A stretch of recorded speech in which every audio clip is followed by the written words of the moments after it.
नमस्कार. Ionic equilibrium नाव ऐकून थोडं अवघड वाटतं नाही का? पण काळजी करू नका. आज आपण हीच गुंतागुंतीची संकल्पना एकदम सोप्या आणि मजेशीर पद्धतीने समजून घेणार आहोत. तर आज आपण काय काय बघणार आहोत? सुरुवात करणार आहोत अगदी पायापासून, म्हणजे इलेक्ट्रोलाइट्सपासून. मग बघूया ॲसिड्स आणि बेसिस काय आहेत, यात पाण्याची भूमिका काय असते, पीएच म्हणजे काय, आणि शेवटी क्षार आणि हायड्रोलिसिसबद्दल बोलूया. म्हणजे अगदी स्टेप बाय स्टेप आपण हा विषय समजून घेऊ. चला तर मग सुरू करूया आपल्या पहिल्या भागाला. पाया इलेक्ट्रोलाइट्स. म्हणजे जेव्हा एखादी गोष्ट पाण्यात विरघळते तेव्हा नेमकं काय होतं, आणि हे इलेक्ट्रोलाइट्स म्हणजे काय प्रकरण आहे जे या सगळ्या कथेचा पाया आहे. चला बघूया. हे बघा, अगदी सोपं आहे. इलेक्ट्रोलाइट म्हणजे असा कोणताही पदार्थ जो पाण्यात टाकला की आयन्समध्ये तुटतो, आणि हे आयन काय करतात, ते द्रावणाला वीज वाहून नेण्यास मदत करतात. हो, आपलं साधं खाण्याचा मीठ म्हणजे NaCl हे याचं सगळ्यात उत्तम उदाहरण आहे. पण इथे गंमत आहे. सगळे इलेक्ट्रोलाइट्स काही सारखे नसतात बरं का. काही असतात स्ट्रॉंग किंवा प्रबळ, जे पाण्यात टाकल्या टाकल्या पूर्णपणे विरघळून जातात, जसं की मीठ किंवा हायड्रोक्लोरिक ॲसिड. आणि काही असतात वीक किंवा कमकुवत, जे पाण्यात पूर्णपणे नाही तर थोडेसेच विरघळतात, जसं की ॲसिटिक ॲसिड. तर मग हे विरघळण्याचं प्रमाण मोजायचं कसं?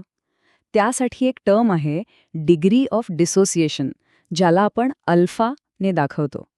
सोप्या भाषेत सांगायचं तर हे आपल्याला फक्त एवढंच सांगतं की त्या पदार्थाचा किती टक्के भाग आयन्समध्ये तुटला आहे. सिंपल. ठीक आहे, तर इलेक्ट्रोलाइटचा पाया पक्का झाला. आता वळूया या कथेच्या खऱ्या हिरो आणि हिरोईनकडे, म्हणजेच ॲसिड्स आणि बेसिसकडे. वेगवेगळ्या शास्त्रज्ञांनी त्यांना कसं ओळखलं, त्यांची व्याख्या कशी केली हे समजून घेणं खूपच इंटरेस्टिंग आहे. तर मग पहिला प्रश्न, ॲसिड म्हणजे नेमकं काय? या एका प्रश्नाचं उत्तर शोधण्यासाठी विज्ञानाने बराच प्रवास केलाय. आणि या प्रवासात आपल्याला 3 महत्त्वाचे सिद्धांत भेटतात, जे एकमेकांवर आधारित आहेत. सगळ्यात पहिला सिद्धांत दिला ॲर्हेनियसने, एकदम सरळ आणि सोप्पा. तो काय म्हणाला, ॲसिड म्हणजे असा पदार्थ जो पाण्यात विरघळल्यावर H+ आयन देतो, आणि बेस म्हणजे असा पदार्थ जो पाण्यात OH- आयन देतो. एकदम स्ट्रेट फॉरवर्ड, काहीच गोंधळ नाही.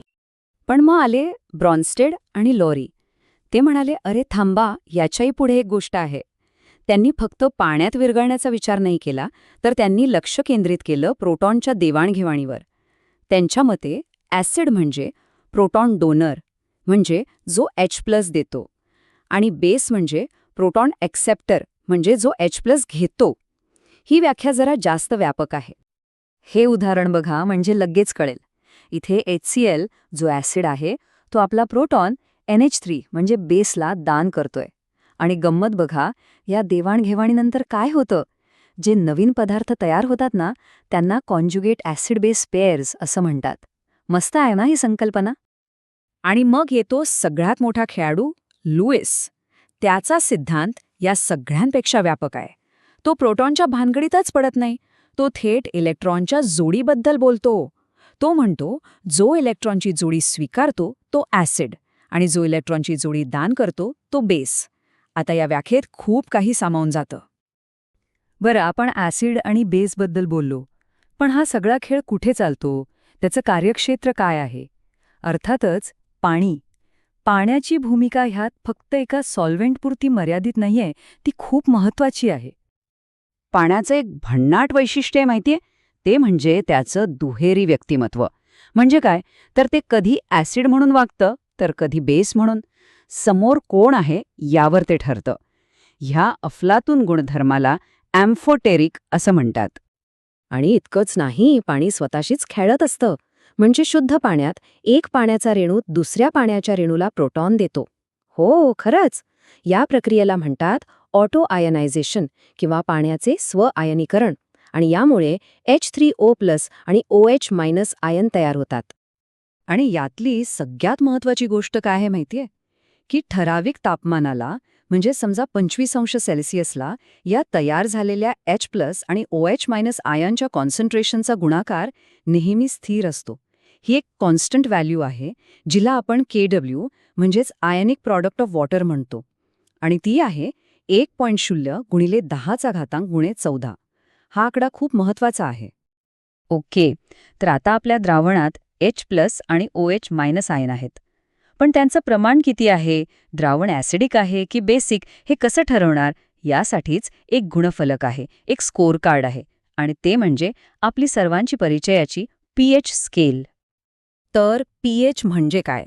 सोप्या भाषेत हे हायड्रोजन आयनच्या कॉन्सन्ट्रेशनचं एक माप आहे. याचं सूत्र आहे pH बरोबर उणे लॉग बेस 10 ऑफ H+. आता हे लॉगॅरिथमिक आहे. याचा अर्थ काय? याचा अर्थ pH फक्त 1 ने जरी बदलला तरी ॲसिडिटीमध्ये तब्बल 10 पटीने फरक पडतो. केवढा मोठा फरक आहे बघा. हा तक्ता बघा, म्हणजे सगळं अगदी स्पष्ट होईल. जेव्हा H+ आयन OH- पेक्षा जास्त असतात तेव्हा द्रावण ॲसिडिक असतं आणि pH 7 पेक्षा कमी असतो. जेव्हा दोन्ही बरोबर असतात तेव्हा ते न्यूट्रल असतं, म्हणजे pH बरोबर 7 असतो. आणि जेव्हा OH- आयन H+ पेक्षा जास्त असतात तेव्हा ते बेसिक किंवा अल्कधर्मी असतं आणि pH 7 पेक्षा जास्त असतो. सोपं आहे ना? आत्तापर्यंत आपण ॲसिड, बेस आणि पाण्याबद्दल बोललो. पण जेव्हा ॲसिड आणि बेस एकमेकांना भेटतात, म्हणजे त्यांची अभिक्रिया होते, तेव्हा काय होतं? तेव्हा तयार होतात क्षार आणि पाणी. पण कथेचा शेवट इथे होत नाही.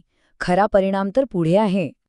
हे क्षार म्हणजे काय, तर ॲसिड आणि बेसच्या न्यूट्रलायझेशन रिॲक्शनचा परिणाम.